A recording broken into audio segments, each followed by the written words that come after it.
No, thank you. Sleepy. Come back in an hour. Need sleepy. Please go away. Let me sleep for the love of God! It's now time for the Billy C. Morning Show, part of the Billy C. Boxing Network. Interact with the show at BillyCBoxing.com.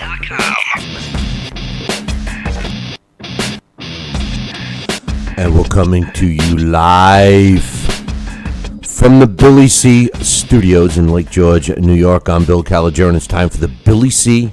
Morning Show. Good morning to everyone, and a special shout out to all of our viewers on Fight TV and Fight.tv. That's FITE.tv.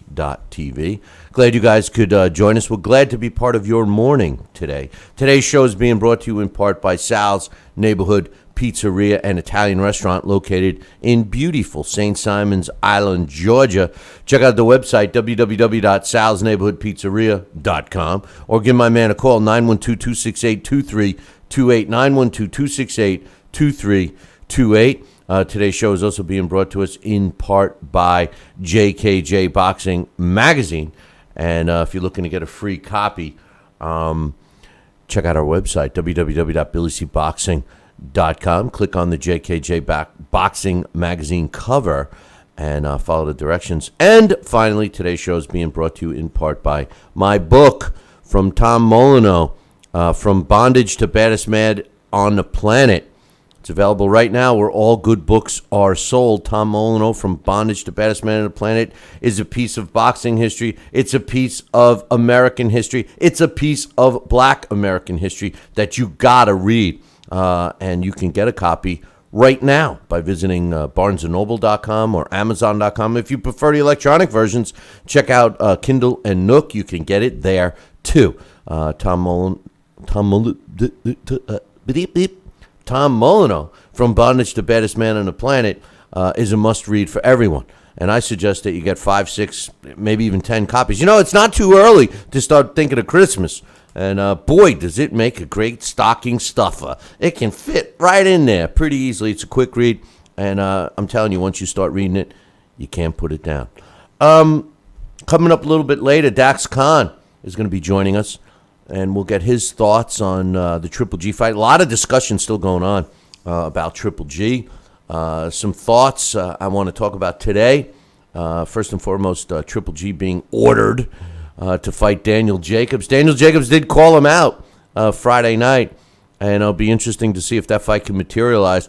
I would hope, me being such a big fan of Triple G and all, that he would clearly take the fight. I mean, I can't see Triple G not wanting to fight Daniel Jacobs. I mean, even not at his best, he'll knock out Daniel Jacobs. And the funny thing is that, I love when fighters call out other fighters, and even when sanctioning bodies order it. But let's be real, boys and girls, ladies and gentlemen, and children of all ages. Let's be real.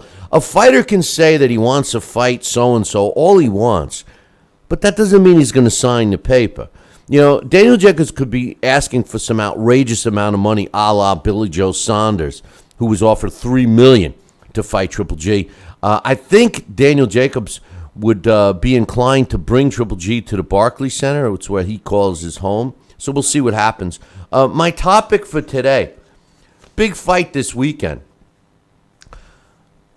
Oh, you forgot about it? Oh, yeah. Well, in case you need to be reminded, Saul Canelo Alvarez, the self-proclaimed biggest name in the sport today, is fighting Liam Smith, and it's a pay-per-view. My question is anyone out there interested? Are you interested in this fight? I mean, will you buy this fight? It's a pay-per-view. Will you buy this fight? Joining me right now, Sal Rocky Senecola. Will you buy this fight, Sal? Good morning, Bill. How are you today? Oh, not too bad, not too bad. My question of today, is anybody interested in this fight? Is Sal Rocky Senecola interested in this fight? And more importantly, is Sal Rocky Senecola going to buy this fight? Well, Sal Rocky Senecola is going to buy the fight because he's going to have to talk about it on your show. And so I'm going to be fully adverse to this, fully versed in the fight and see what happens in detail. But do I have a desire? No. Do I really care? No. I have no interest whatsoever, and I'm a Canelo Alvarez fan for 99% of the time. And you think the fight is a joke, right? I think it's a joke. I think it's a big joke. Like we've said all along, I just don't like when Canelo Alvarez wants to call Triple G out, wants to call this one out, says he's the baddest man on the planet in his weight. Then he wants all these catch weights. Then he wants this condition, that condition. He says he's giving up this belt to fight this one, but he's really giving up the belt because he doesn't want to fight this one. Give me a break, you know what? There's a couple terms we could use, but don't something on my leg and tell me it's rain. I know. You mean piss? You mean piss on your leg? That's the word. Oh, okay. You got it right. Don't was piss that on my leg and tell me it's rain. Was that the word you were looking for, Sal? I mean, I was. okay. All right. Jeez, I was wondering. Today is one of those days where we can say the word piss. We can say those. Yeah. Okay. Maybe not later in the week, but today we could say. Today we could say the word piss. So anyway, you could have chosen urinate. You could have, you're always the good guy of us of the pair. You're always searching for good words, and me, well, not so much. Well, we don't want to have a urinating contest between Triple G or Canelo and see what the hell's going on. But yeah, I think Canelo took the low road this time out, and I think it's going to reflect. And like I said, we had a good weekend of fights last weekend with Chocolito. Surely one of the stars shining bright and leaving an impression in my mind. Like I always say, a fighter's as good as his last fight. And not taken away from Triple G. He was exposed to be immortal. He got hit a lot of times. He could take a punch. We know that. We also know that Kell Brook could take a punch. So that's one of the exposures that at least we know going forward. These guys could take a shot. But then, again, you look at the power, the uncorking, the unleashing of power that Triple G must have had to what did he do? Fracture his freaking eye socket or something? Yeah, he broke his eye socket. That's pretty devastating. You don't just hit a guy with a right hand and you break his eye socket unless the stars align, unless you have a crushing blow. So, to the credit, that's a pretty damn hard shot that he got caught with. No doubt. And you know what? I can only imagine the pain Kell Brook sustained and was feeling at that time to go on. But his corner thought against that, which was kind of smart. The funny thing is that, it happened in a round that I gave Kell Brook. Yeah, it happened. You me both. They say that it happened in the second round. I'm ready to throw up. I just threw up in my Billy C coffee mug that you don't have. You know why? Because I got somebody in the chat room right now, and I know you're not in there, but I got somebody in the chat room right now who's trying to claim, I think, because he's making no sense and obviously not the sharpest tool in the shed, that Harry Greb, the late great Harry Greb, couldn't have beaten Triple G. And the funny thing is because he's using, obviously it's a young fan, because all the young fans use video and they want to watch a video to use to make a judgment on how good a fighter was. Now the thing is, it's almost as stupid. This guy is almost as stupid as a guy that sent me an email one time about my guy, Tom Molyneux, who fought in the 1800s, early 1800s, if you will, asking me for YouTube video clips of Tom Molyneux. This guy is claiming. Don't even go there. Please. This guy. Well, there's a guy. Tell me that. Yeah, but Sal, there's a guy in the chat room. There's a guy in the chat room right now. There's a guy in the chat room right now claiming that Triple G is better than Harry Greb, and wants to know how I can say that he's not, because I never got to see Harry Greb fight. What kind of bullshit is that? This is the problem with the sport today with the young fans. They don't have a clue. They're ignorant. And so's the guy in our chat room right now. If he for a minute thinks that Harry Greb wasn't a great fighter, and he's going newspaper decision. What the hell is that? And he's trying to tell me that Harry Greb was never a world champion. Harry Greb was the middleweight world champion. He went up. He fought in light heavyweight division. This is a guy that was clearly one of the best pound for pound fighters of all time. Talk to anybody that knows what they're talking about. You know what? Let me read an email. Let me read an email right now, Sal, before I get into other things here. So this one, first one, and remind me, because I want to go back to Harry Greb and tell you a little story about it later on, whenever you can. Go ahead. Well, no, tell me now. Tell me a story now. Calm me down, Sal. Calm me down, please. Okay. Now I'm going to tell you something. One of the guys in my life that added fuel to my fire to be a fighter. He's a dear old friend from Alpine or Demorest, New Jersey. Tough old Italian guy. He used to fight in the Marines and box. And his name was Phil Corletta. And Phil Corletta would talk to me about all the great old fighters. And he was the first one to tell me about Harry Greb. I was maybe 15, 16, training to fight. I had the Golden Glove Championships coming up, and which I won that year in 76. And here we go. He was telling me about Harry Greb and his style in detail.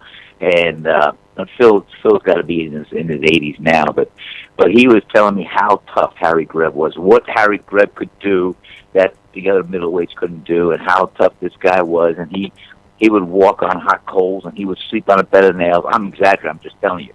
But this was the kind of aura, the kind of mystique, the kind of impression to a young fighter that this guy was a tough as nails kind of guy. Didn't take anything, could take a shot with a sledgehammer to the chin and would keep coming.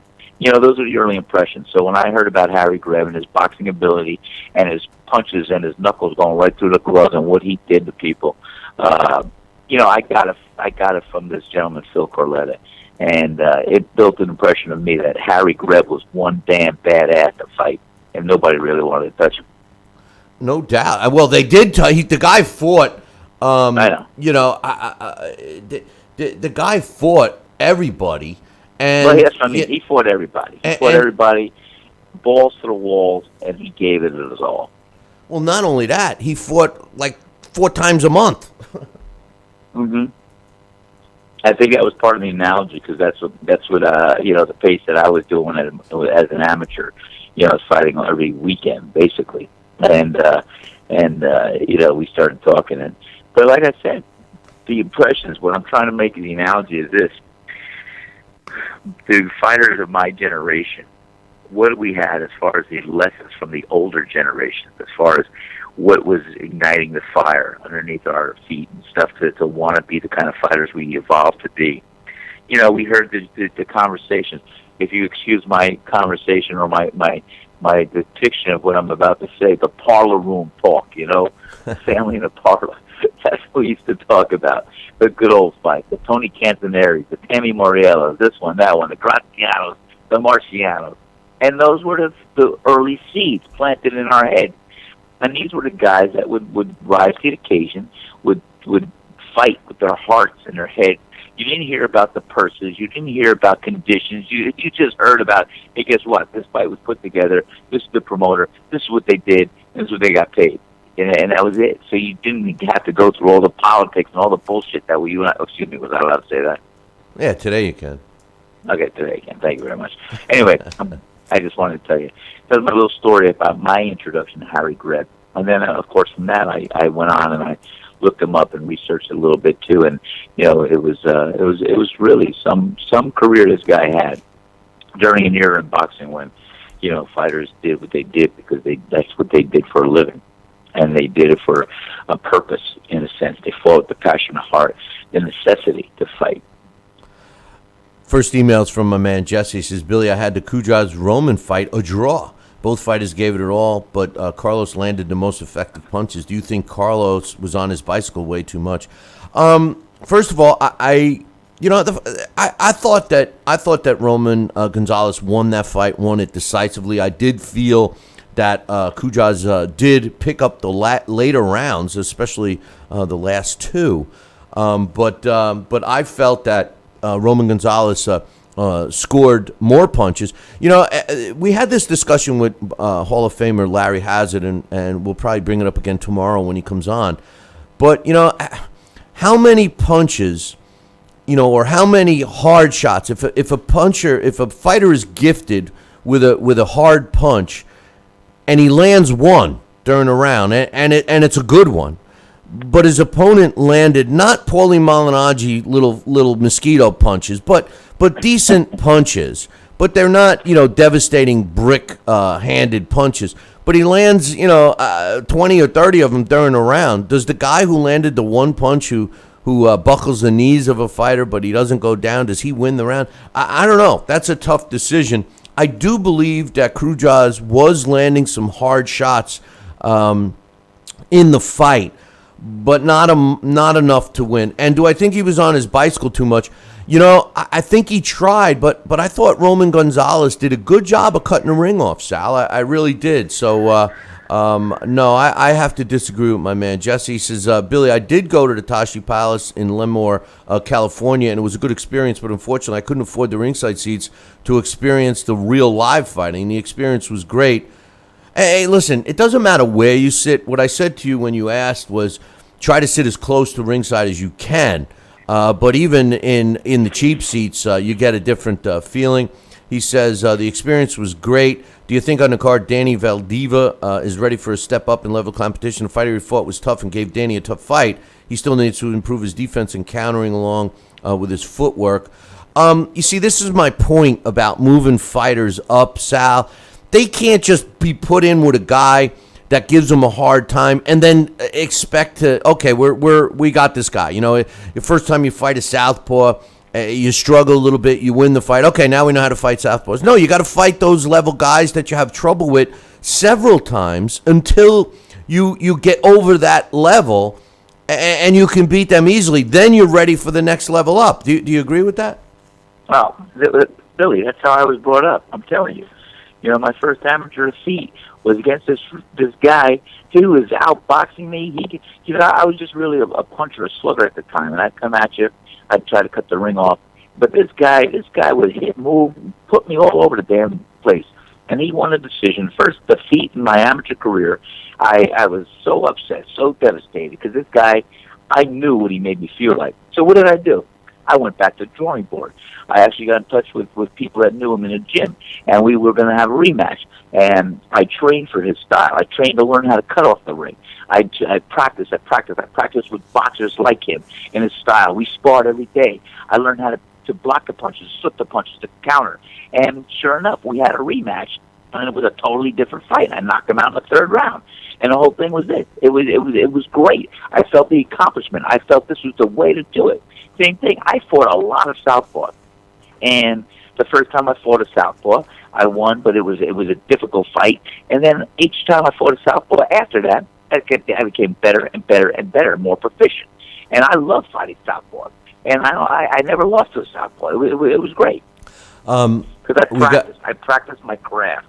I learned. I asked questions. I sought out the training to beat this kind of style. Gotcha. Sounds good. We got another email. I got a bunch of emails. Dax is coming on in 10 minutes, so we got to move on here. But this one's from Alex T, the other Alex T. Alex. He says, "Hey, Billy C and Sal." He says, "Here's a great fight that I want to see: Danny Garcia versus Daniel Jacobs. Hashtag Battle of the Dannies. Welterweight versus middleweight at the Barclays Center. New York versus Philly. Cheesecake versus cheese steak. How about Willie Pep against Henry Armstrong? Lightweight versus welterweight. Here's another great fight. Sal Rocky Senecola coming off his win over Robert Dixon in September of 1985, going up to fight Donald Curry for one of the welterweight belts. Lightweight versus welterweight. New Yorker versus Texan for all the marbles. By today's standards, it's only two weight classes up and one weight class up on traditional boxing." And he says, no, stop it. I'm only joking. If you guys haven't figured that out yet, these fights would rival the ridiculousness of Triple G versus Kell Brook. When did we get to the point where fight classes aren't respected? The WBA wouldn't even sanction Triple G versus Brook, citing weight difference disparity, no matter how much of Sal's pizza, calzones, and pasta Brook ate to fight Triple G. The man is not a middleweight at this time. As a former fighter, Sal is simply can't understand why you don't mention it more. I mean, do you really think you could have gone up and fought true welterweights during your career? I mean, do you think Willie Pep, who is an all-time great, would have gone up to challenge himself against Henry Armstrong? They were in the same era, so he had the ability to do it. The answer is no, because Willie Pep would be seriously hurt and no one would fault him for it. I mean, none of this as disrespect, but I want to bring some levity to this discussion.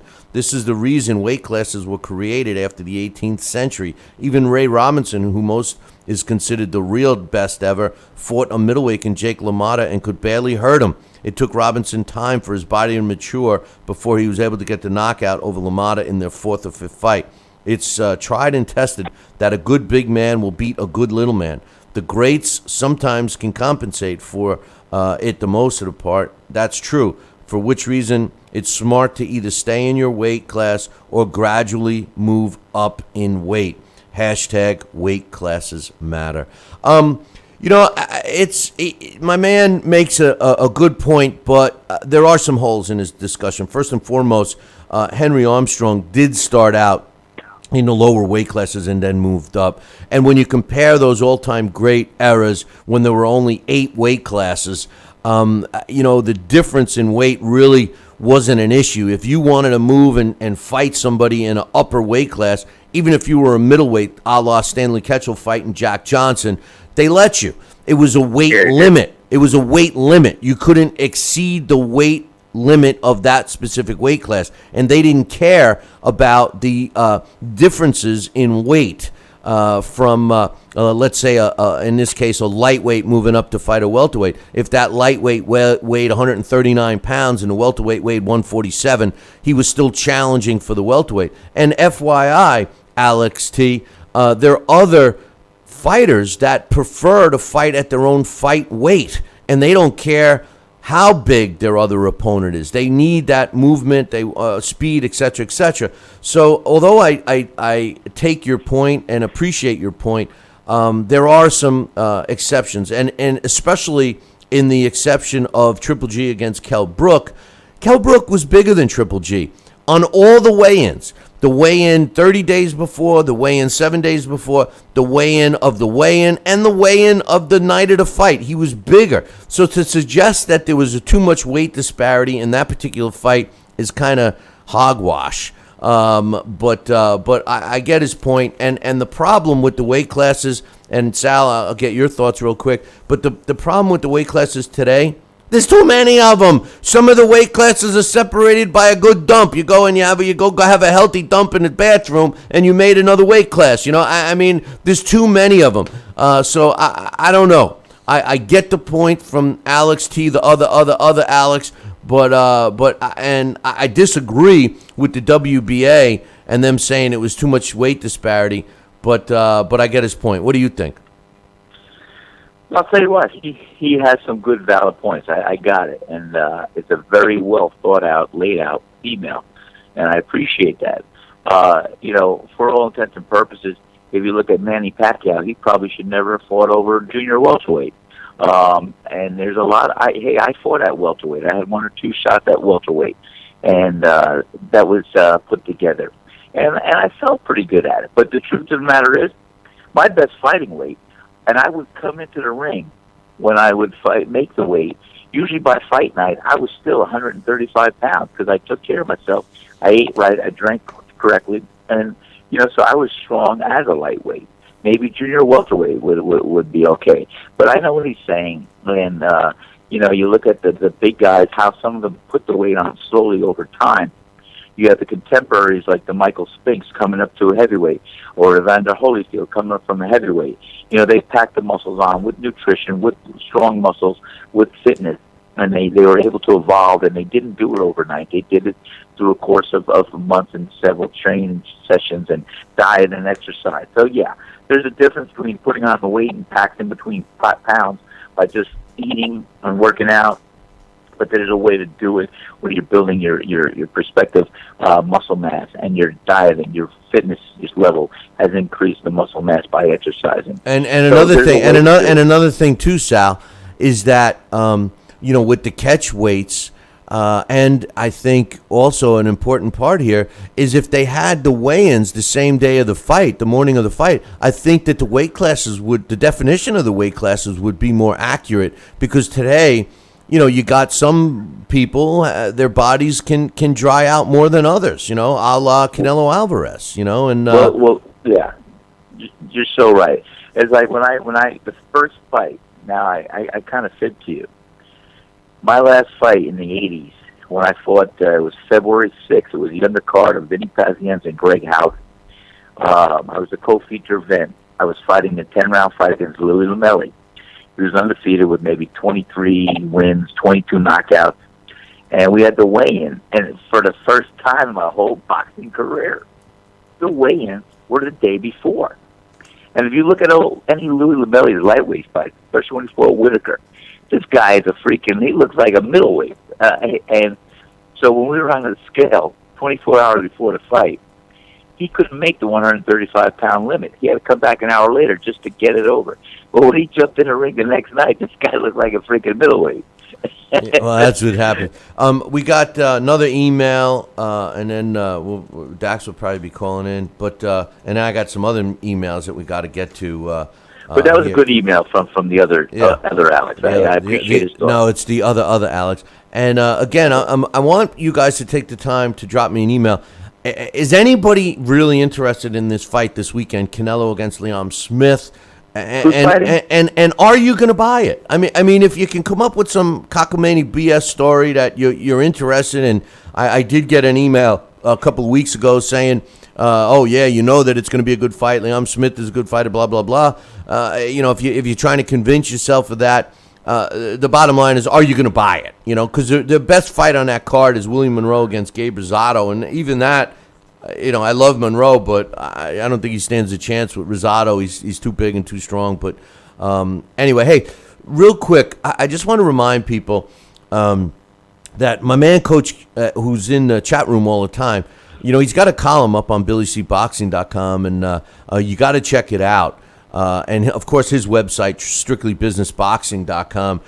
Check it out because he comes up with some really good stuff. We put him he has his own column on BillyCBoxing.com, and he's got an article covering the Triple G Kell Brook fight right on the front page right now, so check it out. And speaking of checking out, last night, Monday Night Football, the Steelers beat the Redskins 38-16. The Redskins were promising to be very competitive, not so much last night. Kirk Cousins had a decent day, 30 completions out of 43 attempts for 329 yards passing, but the killer for him was the 2 INTs that he threw. Pittsburgh does what they usually do. They had a ground game. D'Angelo Williams led the way with 26 carries for 143 yards and a couple of touchdowns, and Antonio Brown, 126 yards on 8 receptions and 2 touchdowns. So pretty much the offensive explosion handled by those two guys and the rest of the Pittsburgh Steelers to give them the win. Over like they do, the NFL kicking off the season with 2 Monday night games. The late game, the 49ers, under a lot of microscope, I should say, with the new coach and all of this Colin Kaepernick BS that he does, blank the Rams 28-0. The Rams in their new old LA stadium. Blaine Gaspert, which is the quarterback for the 49ers, who unseated Kaepernick.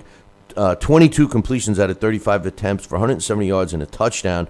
Carlos Hyde led the way on the ground, 23 carries for 88 yards and a couple of TDs. And for the Rams, the bright spot, Kenny Britt had 4 receptions for 67 yards. That's what took place in the NFL last night. Another email, this one's from Brett from Canada. He says, hey, Billy C. and Sal, I read that Felix Diaz has called out Terrence Crawford. Diaz seems to think that the fight would be easy, and for his manager to make, Al Heyman, and Bob Arum have worked together before. My question is, if this fight does get made, is Diaz even in Crawford's league as a challenger? And do you think HBO would cough up the money for this fight? After all, Crawford against Postal on pay-per-view did terrible. since I've still never seen the numbers or the buys for the event. Right. It's true. Right. They didn't. He makes a great point. He says Crawford Diaz pay-per-view would be a tough sell, and I hope that Crawford doesn't see himself as a pay-per-view status-only boxer now, because if so, his ego is too big, and he doesn't realize that no one's going to buy this fight after the snoozer with Postal, and many people aren't familiar with him yet. Your show rocks, fellas. Thanks for the email. Felix Diaz against Terence Crawford, I think, is a good fight, but definitely not a pay-per-view. I think that we learned that Terence Crawford is on the upswing, and he's definitely not a pay-per-view guy. But with that said, I will say this, Sal. Now that Top Rank is basically doing some of their own pay-per-views, like the Manny Pacquiao Jesse Vargas fight that's coming up, maybe they take that route. I don't know, but I thought the pay-per-views is kind of what bothered and hurt the sport for a lot of years, and we seem to be getting out of that shell only to be thrown back in. I go to get out, they pull me back in. What do you think? I think you're right. I think, you know what, we got to reassess exactly what fighters deserve to be noted on pay-per-view and what the fans are going to be buying as far as the masses and who's marketable. Now, he makes a great point about Crawford. Well, you and I had talked about the numbers. We were doing the under and the over. We never found out, but obviously it was the under. And this just didn't draw. And you know what? Crawford, he's a great fighter. We know that. But he's not going to be much of a marketed fighter on pay-per-view, and he'll have less and less people that are going to buy into that. So you got to showcase him on a major network and let people see him and get to know him before he can demand a pay-per-view kind of return. Well, he was on that route. He was on that train, and then all of a sudden they threw him into the pay-per-view scene. But joining us right now, Dax Khan with the social media roundup, plus his thoughts on Triple G's win over Kell Brook. What's up, Dax? Good morning. How's everybody doing? The weather's getting nice. Oh, the weather's gorgeous. Yeah, good. Thanks, Dax. How you doing, man? I'm doing well. Thank you for asking. Hey, I'll tell you what. We're supposed to. We have a frost warning for Thursday and Friday, man, up here. So yeah, the weather's turning pretty rapidly. You know.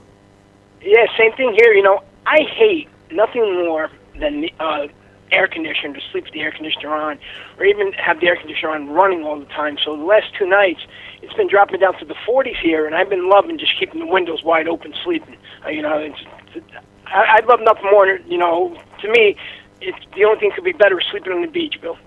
Yeah, well, you know what?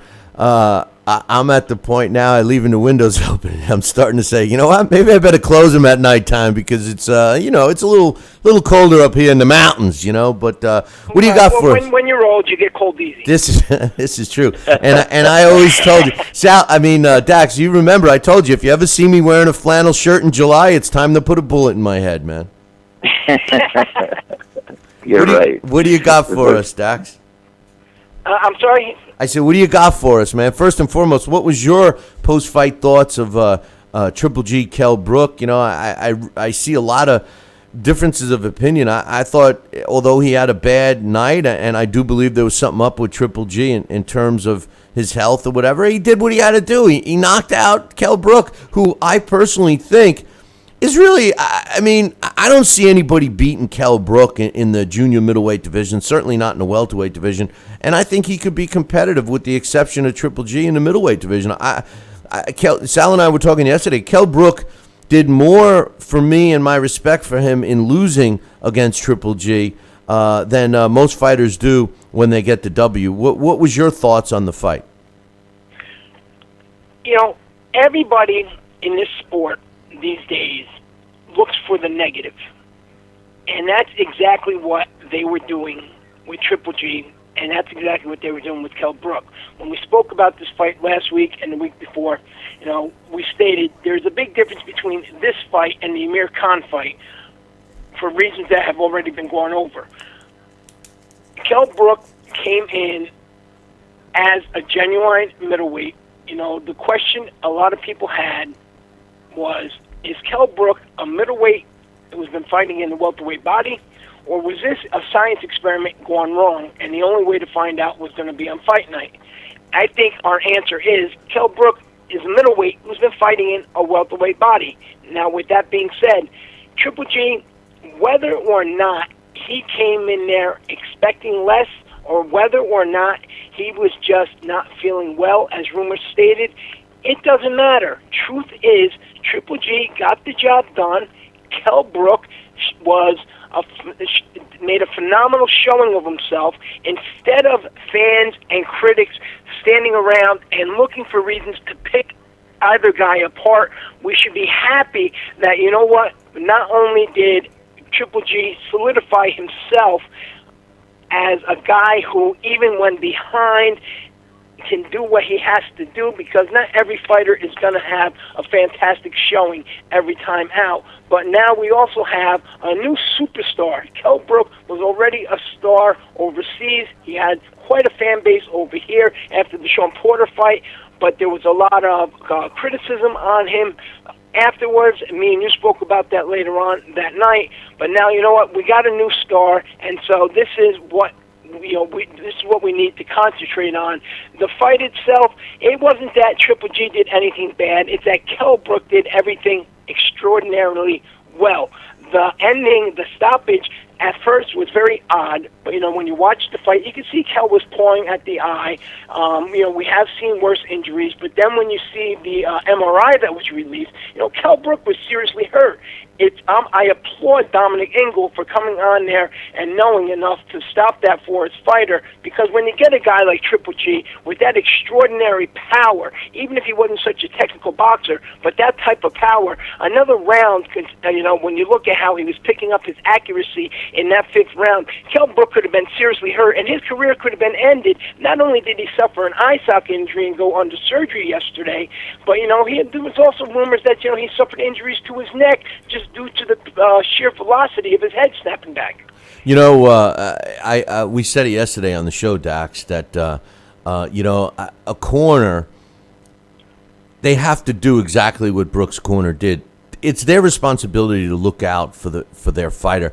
Too often do we see the corner being real tough for their fighter, especially when guys are seriously hurt and they're looking from the TV or from ringside. You can see the look on the fighter's face going, please save me. Don't make me go back out there. Don't make me go back out there, And the fighter's going, come on, don't you want it? I mean, the trainer, don't you want it? Get out there. Go hit him some more, It's like, oh, my God, they're trying to kill this guy, But anyway, I agree.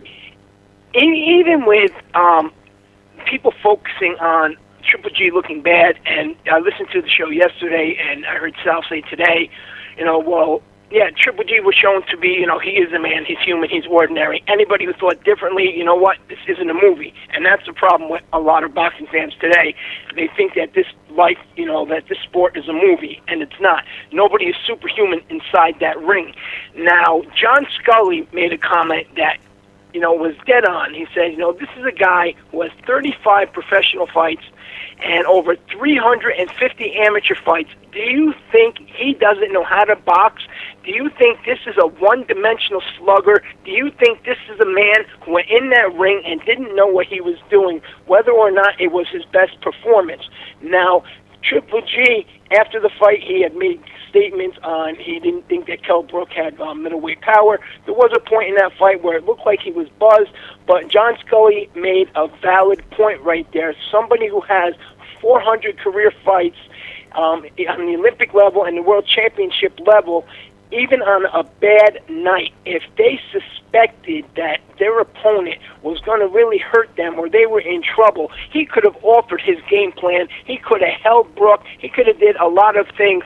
So he more or less did exactly as he stated. I turned it into a street fight. To me, those opinions say Kell Brook was a little faster than I expected. I wasn't really catching him as easily as I thought, so you know what? I just had to go to another game plan, and that's the game plan that got this job done. And in a way, without actually saying it, that's a tremendous compliment to Kell Brook from Triple G, saying, listen, man, you did such a great job. You took me out of my game plan, and I had to do what I had to do to get this win. Yeah, you Good know what? point, Jack. Yeah, it is. Yeah. It is because he did. I mean, he had movement. He was using the jab. When his eye got hurt, and Sal and I were talking about this earlier. When he got that fracture, that was actually, from what I understand, they claim that happened in the second round, which is a round that I gave to Kell Brook. And he did fight well in the third round, but then all of a sudden he stopped throwing punches. So it must have been such a distraction to him, and it might have gotten originally hurt in that second, then took a couple of more shots in the third, and then he couldn't go on. But Billy, maybe Billy, that's why he also abandoned that left. I mean that uppercut, because he was having success with the uppercut early on, but also maybe it made him open where he got some shots coming back to him. So who knows? Because I know that uppercut was finding a home on Triple G. Yeah, but if you recall, he stopped throwing punches altogether. And a smart fighter, as Triple G to solidify what a smart fighter he is. Bill, we spoke later that night. We have never in the past seen Triple G throw those wild, reckless hooks that he was throwing, and a lot were missing. And those, as we know, a big, wild power punch, if you miss it, will take more energy out of you than 10 power punches landed flush. And what I told you that night was it was very reminiscent of a Mike Tyson past his best when Mike said, you know what, all they need to do is land that one punch to get these guys out of here. With Triple G, in my opinion, he sensed that Brook was hurt, and all he needed to do was land a few more big shots to get that fight over with, and that's where the street fight mentality that he mentioned came in. People look too deep into him, all of a sudden slipping. The guy has never been in any wars. There's no reason to sit there and say, like a Jose Soto Carras, who after looking at his fight this week, and we know was done. Triple G's never been in those type of wars where his body, is spent. Now, as for Daniel Jacobs, the new mandatory, or Triple G's his mandatory, depending on which logic you like to use. He wants him. Billy Joe Saunders wants him. All of a sudden, he's vulnerable. But point of the matter is, you know what? People are calling out Danny Jacobs now in terms of the public, saying, you know what? Then fine, get it done by the end of the year at the Barclays Center if you need to. And then others are saying, you know what? Now we're going to see if Danny Jacobs' bluff is called, because Danny Jacobs right now and Billy Joe Saunders, they're the guys right now that have more to lose than Triple G, even if he fought them and he lost. They need to fight him now, or something, their marketability is down to zero. I just want to say this. A lot of people were saying that Triple G and a lot of his fans, obviously, were saying that he was letting Kell Brook hit him on purpose and all this. And listen, no one loves Triple G more than me, but there's no way that he purposely is letting a guy like Kell Brook hit him, on purpose because he felt that he couldn't hurt him. I just think that Kell Brook's hand speed was getting to Triple G that night. I mean, you can't look at it any other way. And I agree. I want to see the Daniel Jacobs fight against Triple G. No question about it. I hope it's the next one. Dax, you got any other social media stuff for us? Because I got a bunch of more emails that I got to get out of the way, and we're starting to lose time here already. Well, social media. You guys were speaking earlier about Harry Greb and Triple G. A few weeks ago, I was on the show and I spoke about Harry Greb and stating that somebody on social media seen a video of him training.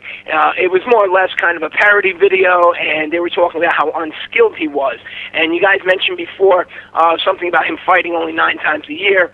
I guess when you compare it to Ray Robertson and Henry Armstrong, who at times fought 17 to 19 times a year, 9 times a year is lazy. But, when the fact is, and we speak about this all the time, and one gentleman, or if you want to call him, that I spoke to yesterday in terms of this on social media, and he hounded me. He did what on social media is called trolling. And he said, Ray Leonard, he used him as an example, was an overrated fighter. Hector Camacho proved that. And that's exactly what happened with Triple G when he fought Kell Brook. This, what I see here, social media, in my opinion, is killing the sport of boxing when it comes to the knowledge base. If you remember, or I remember, and maybe people in the chat room or listening remember, when MTV came out, Yeah, listen, I get what you're. But I guess your point. When MTV came out, okay? Yeah, when it was nothing but late 70s, back late then. No, it What was the wasn't. very first video played on MTV? No, it was the early '80s, and the bottom line was it was all music. Now it's movies, and they have MTV. No, but what was the very first video played on MTV? It was Robert Palmer, wasn't it? No, video killed the radio star. Oh, right. I always think it's the Robert Video Palmer one. killed radio So star. Dax, I get it. Real quick, is anyone And really that's what's happening with this sport. Well, that's because of the ignorance of a lot of young fans. But do you think that there's an interest level in the Canelo Alvarez versus Liam Smith fight? And do you think, well, first of all, do you think there's any interest in it? And second of all, are you going to buy it? I'm not going to buy it. I won't buy it. Is there interest? Is there There's interest? very little interest in it, even from diehard Canelo That's fans. my point. Undercard is a pretty good undercard, and those are the guys that are going to steal that show. One fight. Up-level pay-per-view card. One fight card. is an interesting fight. The Gabe Rosado Willie Monroe fight. But do you think that the diehard Canelo fans are going to avoid this fight? Because some of them say that it's some people are trying to give credit for him fighting Liam Smith. No, I don't think they give. They might, but again, as we stated, internet killed the boxing fan. Right. Another good fight on there is the Internet Diego killed De La the Hoya boxing versus fan. Orlando Del Valle fight. That's another one on there. And this weekend, in my opinion, the big fights are over in Japan. Hugo Ruiz against Hasegawa and Yamanaka against Moreno, and you have that other fight, Glowacki and Usyk. So those fights right there, in my opinion, are good enough to steal a lot of the thunder away from this Canelo and Smith pay-per-view, considering people are going to be able to get them for free. Hopefully we can. But Last thing I want to say is you guys can discuss this amongst yourself. Did you notice Max Kellerman, how horrible he was this weekend and how biased he was during the Carlos Cuadras fight and the Roman Gonzalez fight, and what his comments when promoting the Kovalev and Andre Ward bout coming up in November? Yeah, both. I thought both were tough. I mean, Bernard Hopkins, although he had a really snazzy suit, I'm looking at that suit and I'm going, man. And obviously he was with Lampley, not with Kellerman. But I'm going, man, what a great suit. And he always has such great analysis. But he does. I don't even know what language he really speaks. And as far as Max, I agree with you. He's just playing. He's showing HBO that he could be a corporate guy like Jim Lampley and Roy Jones. Exactly. That's what he did. I mean, that's what, they've had him in handcuffs, and he's finally agreed to be the corporate guy. But Roy Jones, I mean, I loved him as a fighter.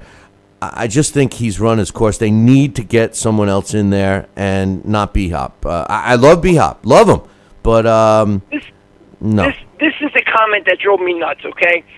And it happened more than once when they're talking about upcoming programming.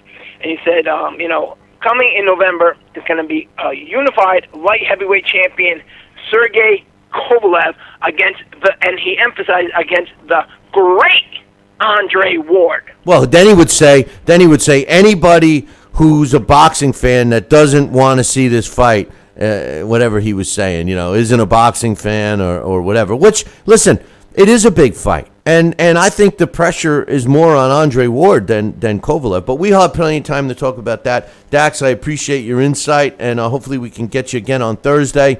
We are not doing a live show Friday, so if you got some time, Thursday would be great.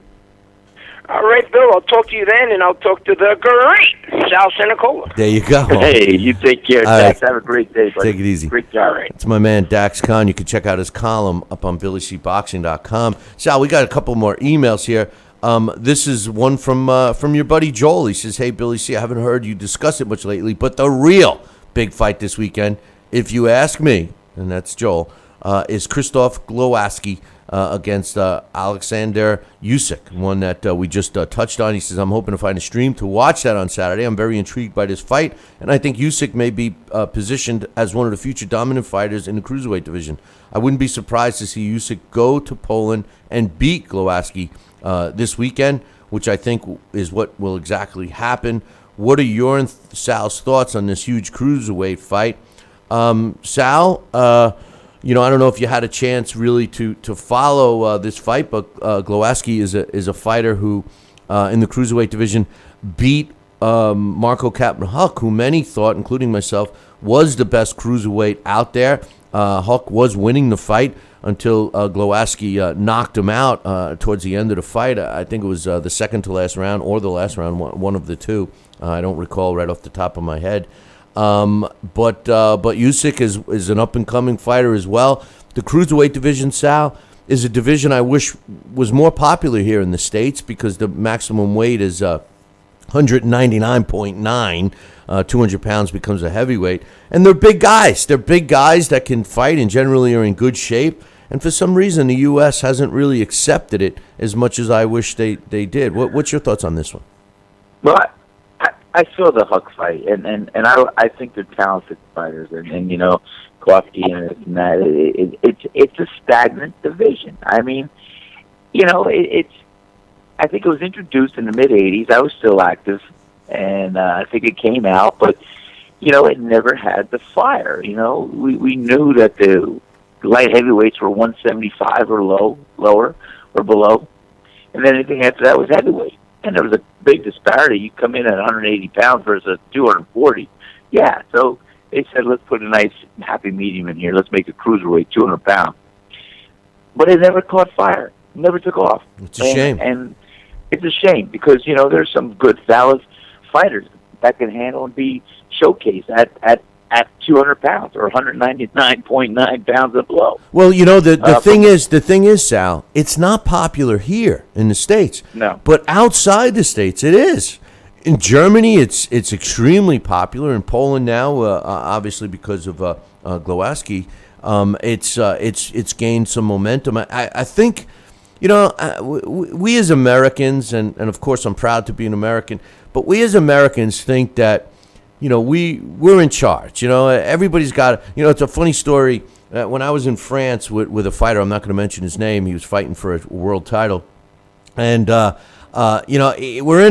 in France, Sal. Right? We're in France. We're in a French restaurant. Not we're just in a restaurant in France, and he's trying to talk and they couldn't understand him because he was speaking English, and he says, "Doesn't anybody know English in here?" And I'm like, I turn to him and I go, whatever, I don't want to mention his name. I go, dude, we're in France. No wonder why nobody likes Americans. You're here. It's like somebody coming over here, talking to you with another language and getting mad because you don't understand their language. When you're in somebody else's country, you got to do what they do, and when in Rome, do as the Romans do, and no wonder why. People don't like the country, and it's the same, just because we don't like or our fans here aren't welcoming the cruiserweight division doesn't mean it's not a good division. And I think that the U.S. fans are missing out. You're talking about, when you go back in the history books, Sal, these guys were heavyweights. Rocky Marciano never weighed 200 pounds. Jack Dempsey, 189. 189 was the biggest he ever weighed. Jack Dempsey, same thing, never weighed 190 pounds. Even Jack Johnson, considered a monster. The most he ever weighed, I think, was 211, 215, something like that. So, it's not that crazy to welcome the cruiserweight division, It's not that crazy, Bill, but, United States, their favorite weight classes have always been middleweight, heavyweight. Name on one hand. Yep. The favorite weight class of the United States. Can you hear me? Yeah, middleweights and heavyweights. No, it has been lightweight, welterweight, middleweight, and heavyweight. Maybe light heavyweight, but no. But heavyweights, middleweights, and lightweights, welterweight. Those are the top four. And if you had to eliminate top four, welterweight, middleweight, and heavyweight. That's it. Yeah. If you keep narrowing it down, that's the United States. No, you're 100%. Middleweight, I know. Welterweight, welterweight. Really, you're right. Lightweight, welterweight, middleweight, heavyweight. But the two most popular have always been middle and heavy. But listen, we're running out of time. I got a long email here, and this one's addressed to Billy and Sally. Okay. Okay, Sally. That's what my friends call me back home. Sally. Well, this is from Don Juan. And I Don know Juan, Don Juan. yeah, Don Juan says, it's been a while since my last email. The mornings have gotten better with with your new time slot. I also like your sidekick, Sal Rocky Senecola, adding a boxer's perspective to the conversation. Good job in keeping the show new and fresh. He says, I just want to say, what a great day for boxing. Here we have two boxers moving up in weight to face the toughest opposition of their careers without the bogus maneuverings and smokescreens. In my book, this was the way to become great, by facing the toughest competition available. Your young listeners may not be familiar with this, but it reminds me of Bruce Lee's movie, The Game of Death, where he has to fight a tough opponent on each floor until he gets to the top of the building. Keep in mind that he's got to beat his opponent before going to the next floor to face another tough opponent with skill sets he does not know. In some cases, the smart ass is wondering, no, he doesn't.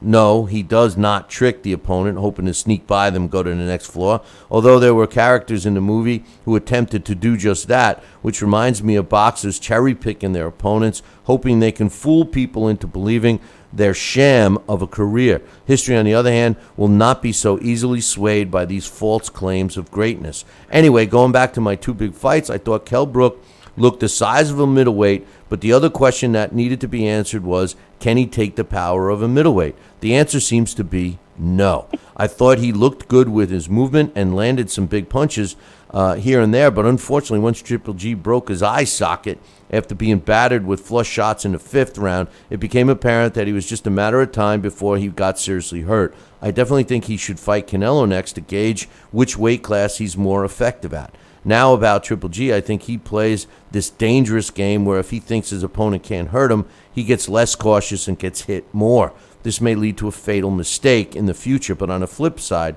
it's a good ploy to draw other middleweights and maybe even Canelo to think that he could be hit and is beatable. In my opinion, there's two ways to beat Triple G. He says, number one, the least glorious way, by having the speed and to move around and throw punches here and there for points and hope he doesn't catch you with a fatal blow. And by the way, before I say his number two, that's how Floyd could get him, Sal. Floyd could beat him. You're absolutely right. Yeah, I mean, I don't. I'm not a big fan of Floyd. I don't know if you realize that or not, but the truth of the matter is Floyd could beat him that way. If and then the pressure would be on Triple G to use the ring generalship that I say he's so great at to see if he can control Floyd. So that's why I really wanted to see that fight. It would be, you know what? It would be a great fight, and I would pay for that fight with a smile. And you know what? You want to talk about the redemption or value or whatever Floyd get instead of balls to do something like that. That would be the asterisk on his career. And say, wow, coming out of retirement, get Pacquiao. Like I said, Floyd's going to beat Pacquiao 99 out of 100 times they fight. But the bottom line is this. If he steps up and wants to fight Triple G, if that comes out of that makes him come out of retirement, because now he sees where Triple G could be vulnerable. Then he thinks he could outbox him. You know, and I think Triple G would cut off the ring and catch him with one shot, and that would turn the tide. Even though maybe Mayweather will be outboxing him in the middle rounds or the early rounds, I think it would be a matter of time when Triple G does that, land that big blow, and that will turn the whole fight around. But that's why it would be a good fight. You're going to have a lot of fans that would think other than that. The second reason he's got of how to beat Triple J was the Triple G, not Triple J. The second way that he feels you could beat Triple G, he says the badass way, which is to have very good speed and movement and the ability to hurt him or put him on the canvas. It's like having the boxing skills of that fighter you refuse to name and with the power of, say, Andy Lee.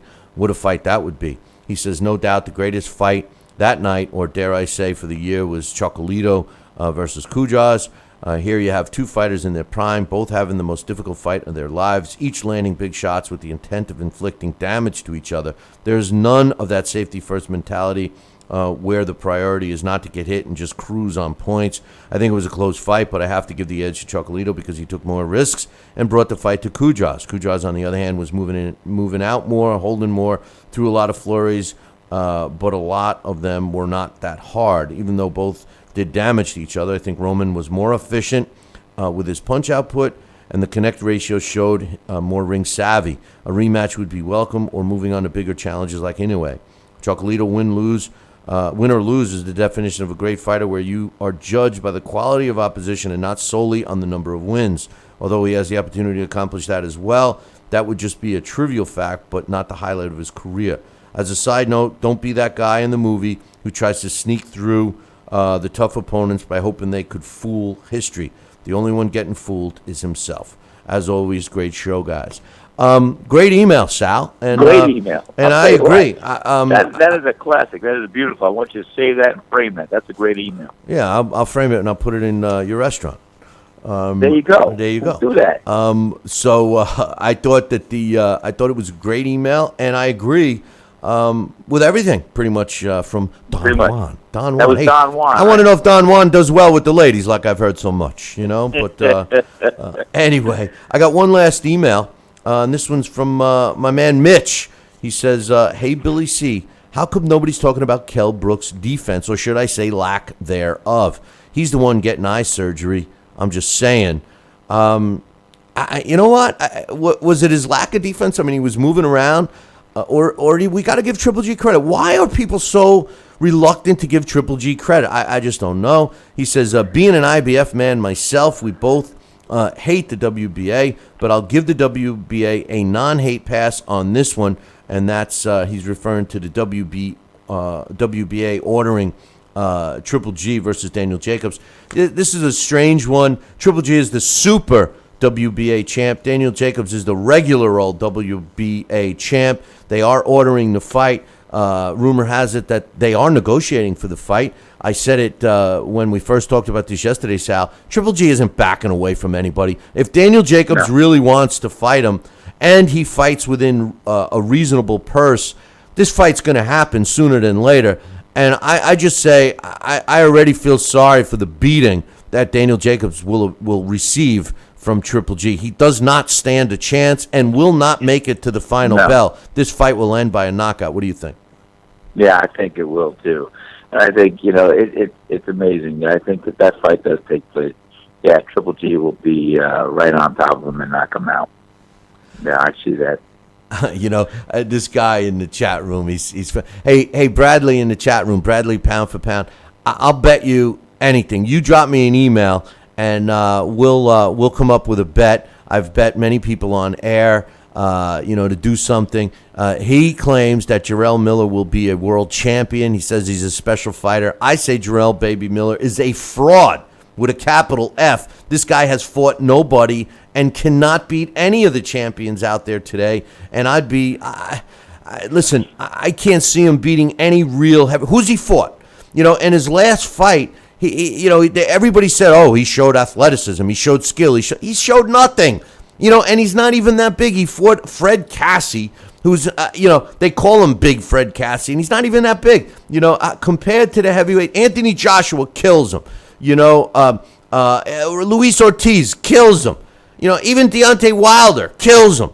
Come on. Tyson Fury kills him. Vladimir Klitschko kills him. Come on. Anybody, go look at our pound for pound, or forget our pound for pound, I'm sorry. Go look at our heavyweight rankings on Billy C Boxing Rankings on the website, BillyCBoxing.com. Any one of our top 15 heavyweights will beat Jarrell Miller. Any one of them. So please stop it with your shenanigans, but I'll be glad to take you up on that bet. One other thing I wanted to mention, Sal. Did you catch the triumphant parade that they gave Roman Gonzalez Chocolatito back in Nicaragua when he returned late last night? A hero's welcome, Sal. It looked like he just won the World Series or the Super Bowl. That's the way they would treat. That's something that we lack here in the United States.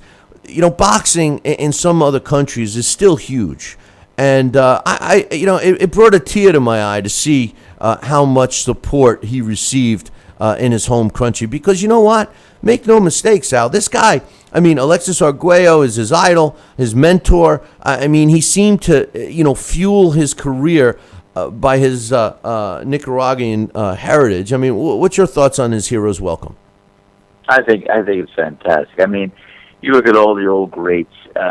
That used to be our culture here too, Billy. We celebrated feats of great advancements and great times and great things to celebrate. And they used to do parades for Rocky Graziano. They used to do parades for this one, that one. When something was done that was great, it was celebrated by the mass of people that supported the local guys. And it's good to see because let me tell you, Chocolito Gonzalez is my kind of fighter because he has that fire in the eyes. He has the fire in the belly. He's a warrior. And what he did with Kudros, they're both good warriors, great fighters. And this is the kind of fight I would love to see all the time. But we're not going to, of course. But yeah, I think it's phenomenal. I think it's great. I think they should celebrate that kind of thing, especially the country like Nicaragua, who has had its country's name on the world stage with an Alexis Arguello and everything else. So good for him. He deserves it, and he fought a hell of a fight. And I think we're going to see more fights from him yet. And I think it's great. What a great reception he went home to, and I think that's great. Good for them.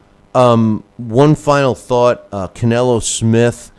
I'm looking for everyone's opinion on this fight. Do you care about it? It's here already, in case you haven't noticed.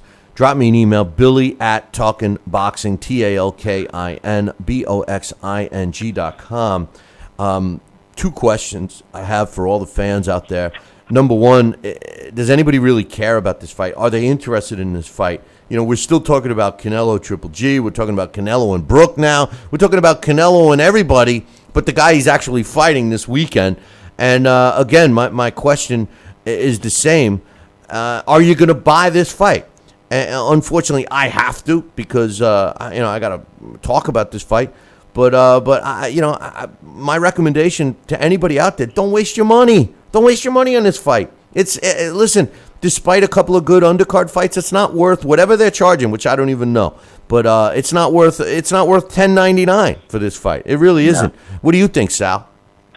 No, if I could squeak around it and try and get it on YouTube or something a day or two later before you and I talk about it, I would do it. But there's going to be probably the inability to do that, so I'm going to have to buy it. But it's nothing that I really want to see. In fact, I'm going to ask your opinion. Are we going to bet the over and under? Is it going to go past 5 rounds or what? What do you think? I don't know. I don't know. It's not going to go 6, that's for sure. No, I know. And like I said, I don't have the sizzle. There's no marketing behind it. I don't feel the electrifying it. I don't feel the electricity in the air. I don't see it.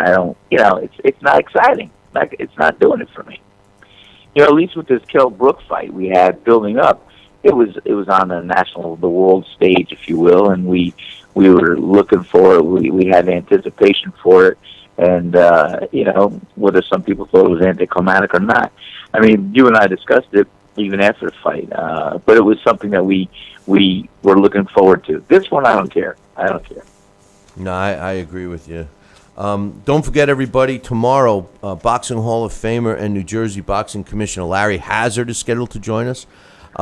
We also are going to be doing our blast from the past on a good friend of mine and even a better friend of Sal's, on Bobby Ches, former world light heavyweight and cruiserweight world champion.